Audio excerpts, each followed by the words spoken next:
អ្នកខ្លះក៏ជាបានដឹងហើយនៅរឿងរ៉ាវព្រៃខ្មោចលិចទឹកហើយអ្នកខ្លះទៀតក៏មិនទាន់បានដឹងអញ្ចឹងយើងមកដឹងបន្ថែមទាំងអស់គ្នាអំពីរឿងរ៉ាវមួយនេះព្រៃខ្មោចជាព្រៃលិចទឹកមួយកន្លែងដែលនៅក្បែរបឹងទន្លេសាបស្ថិតក្នុងភូមិផ្លូវទូកឃុំផ្លូវទូកស្រុកកំពង់លេងខេត្តកំពង់ឆ្នាំងហើយឈ្មោះព្រៃខ្មោចនេះត្រូវបានចាស់ហៅតគ្នាតាំងពីសម័យមុនមកព្រោះតាំងតែពីជំនាន់ដើមអ្នកដែលរស់នៅតំបន់នេះរាល់រដូវវស្សាទឹកលិចគ្រប់ទីកន្លែងហេតុនេះប្រសិនបើមាននរណាស្លាប់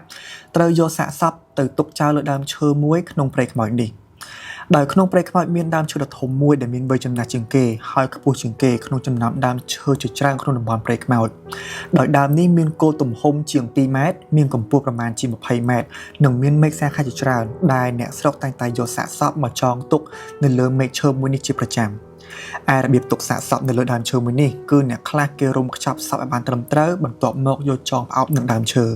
អ្នកខ្លះទៀតយកសពទៅដាក់ក្នុងមឈូសហើយយកក្តារមឈូសដាក់លើដើមឈើធំមួយនេះព្រៃខ្មោចនេះមិនត្រឹមតែជាកន្លែងសម្រាប់ទុកសពរបស់អ្នកភូមិនោះទេវាក៏ជាកន្លែងមួយដែលគេល្បីថាមានខ្មោចលងផងដែរ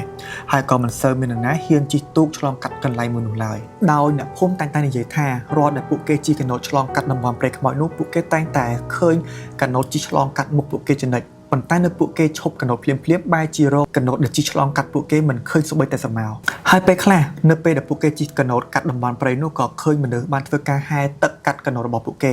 ប៉ុន្តែនៅពេលដែលពួកគេឈប់កាណូតបែរជាមិនឃើញមនុស្សកំពុងហែទឹកនោះក៏មានផងដែរហើយនៅពេលយប់វិញរាល់ពេលដែលនរណាជិះកាណូតកាត់តំបន់ព្រៃខ្មោចមួយនោះគេតែងតែឮសំឡេងមនុស្សស្រែកយំចេញពីដើមឈើដ៏ធំមួយនោះហើយនៅពេលដែលគេបើកភ្លើងរកមើលសំឡេងមនុស្សស្រែកបែរជាមិនឃើញទៅវិញដែលទាំងអស់នេះសុទ្ធតែជារឿងរ៉ាវនៃបទពិសោធន៍របស់អ្នកដែលធ្លាប់ជិះកាណូតកាត់តំបន់ព្រៃខ្មោចនោះនៅពេលយប់ហើយនៅពេលបច្ចុប្បន្នតំបន់ព្រៃខ្មោចនោះត្រូវបានក្លាយជាតំបន់អភិរក្សមួយដោយមានក្រុមអាជ្ញាធរសហការជាមួយនឹងក្រុមអភិរក្សព្រៃឈើដើម្បីចុះបង្រៀនប្រជាពលរដ្ឋឲ្យយល់ដឹងនិងថែរក្សាតំបន់ព្រៃលិចទឹកមួយនេះឲ្យក្លាយជាព្រៃប្រវត្តិសាស្ត្រសម្រាប់ក្មេងជំនាន់ក្រោយអញ្ចឹងបើសិនអ្នកនរគ្នាបានដឹងរឿងរ៉ាវបន្ថែមពាក់ព័ន្ធអំពីរឿងមួយនេះអាច comment ខាងក្រោមវីដេអូនេះបានហើយកុំភ្លេចចាំជួបគ្នាជាមួយនឹងវីដេអូក្រោយៗទៀត